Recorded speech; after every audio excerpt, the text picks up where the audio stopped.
We don't talk about Bruno, no, no, no. We don't talk about Bruno. But we do draw him on this channel. Hello guys, and welcome to another video. I hope you enjoyed that little intro. I hope I didn't butcher it too badly. But yes, Encanto, the film that has taken the internet and just everywhere by storm. It is incredible. The music. But most importantly, from an artist perspective, the animation. The animation is just insane.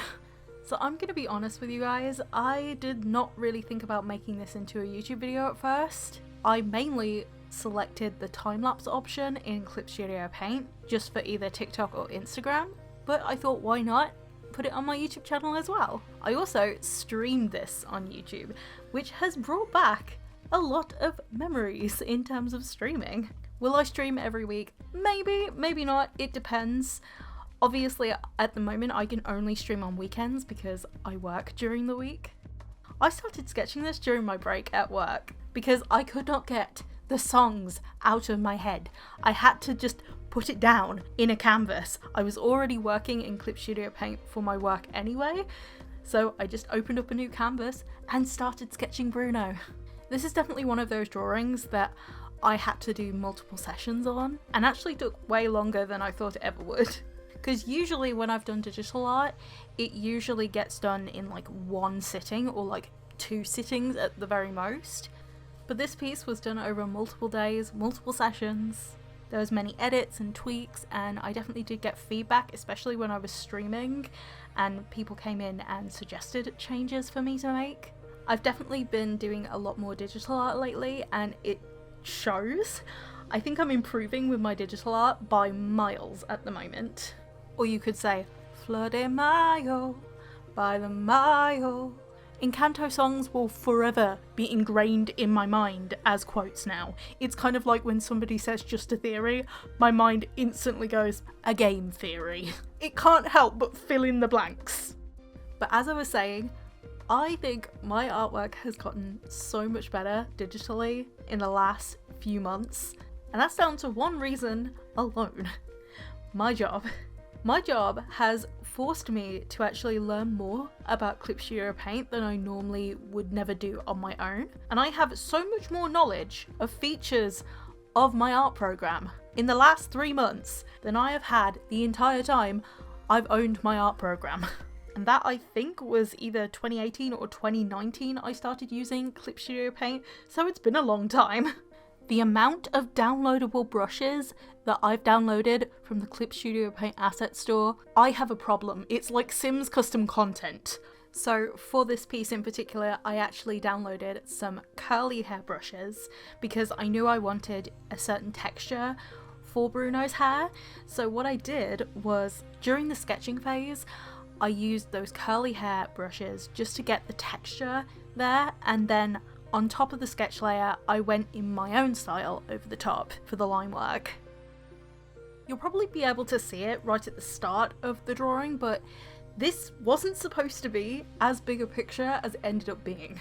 It was only supposed to be a headshot of Bruno holding a match before he starts using his gift, like that scene in the movie. I also wanted some dynamic lighting. I also just wanted to test out a lot of the foliage brushes that I'd downloaded, so I definitely wanted some hint of the background being Antonio's room from the movie. But yeah, this piece was not meant to be as intense as it ended up being. The piece ended up taking on a life of its own almost, but I'm happy it did. In terms of the final piece, I love how it came out in terms of texture. There were a lot of layers in this file, and it makes sense because I wanted to give the piece a sense of depth as well as movement, so I also used a motion blur on the background as well, which is something I don't really do very often. I tried to add chromatic abrasion as well, which is basically just kind of like a VHS glitch effect almost, but it didn't really work out too well.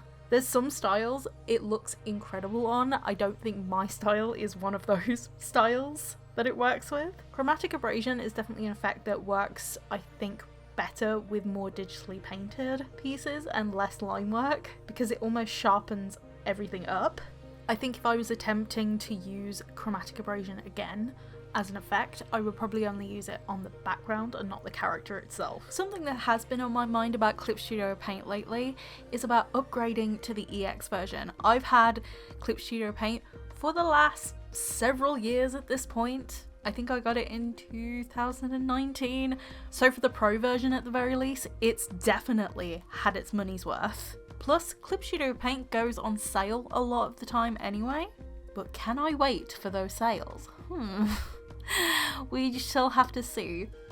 As for Encanto, I wish I could just draw the entire movie. It's so good. The colours, the animation, the music, obviously.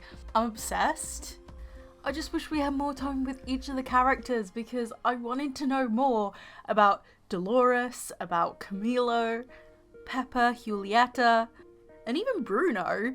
Yes, we know a bit, but I'd like to know the dynamic between the three triplets, the three original triplets. Also, Dolores is the most adorable thing ever. I love her so much. The little squeaks, she's so precious. And her design, like her big doe eyes, her curly hair tied up with a bow, and the dress, it's so good.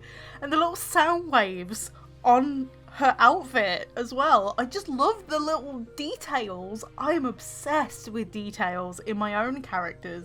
So looking at details in this movie's characters is incredible. I love it. I really want to get my hands on the art book of Encanto, but yeah, Amazon keeps saying it's out of stock or it's unavailable, and it's sad times. I want to do so much fan art of this movie, but I don't have the time to do artwork of my own characters, Sims stuff, work, and everything else I want to do. Just, there's not enough hours in the day to do everything that I want to do. So if I was to do another piece of Encanto fan art, what character would you like to see next? I'm kind of hoping that you guys want me to do Dolores. To be honest, I might do Dolores anyway because I love her.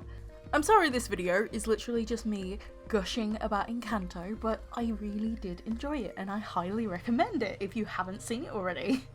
And if you watched the movie, I want to know who's your favourite character, what was your favourite part? Just use this comment section of this video to gush about Encanto if you've already seen it. I found this movie very relatable but also inspiring, and the dynamics between the families are actually really realistic.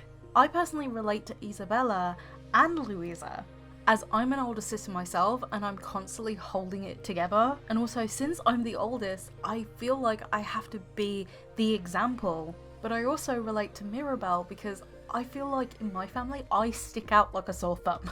I relate to Dolores because I was always the secret keeper, or I was always the person who pretty much heard everything but never really said anything. With Dolores, I definitely get the feeling of she knows a bit too much, she knows more than she should because of her gift, which in a sense is a blessing and a curse. I definitely want to do more fan art of Encanto, specifically Dolores, but I don't think it will be my next video.